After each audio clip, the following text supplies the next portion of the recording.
இதான் நம்மளோட மாடி பிளான்ட்ஸ்.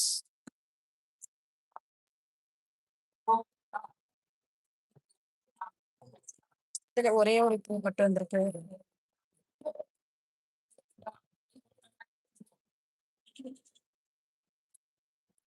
இது டபுள் கலர் ரோஸ். இந்த இதுல 2 முட்டு வந்திருக்கு. இது வந்து ஹென்னா.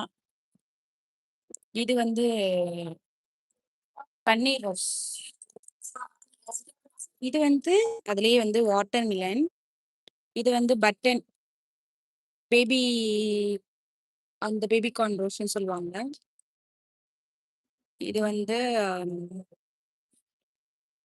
அந்த இட்லி பூன்னு சொல்லுவாங்க அந்த இது. இது வந்து அடுக்கு மல்லி. இது வந்து சந்தன முல்லை.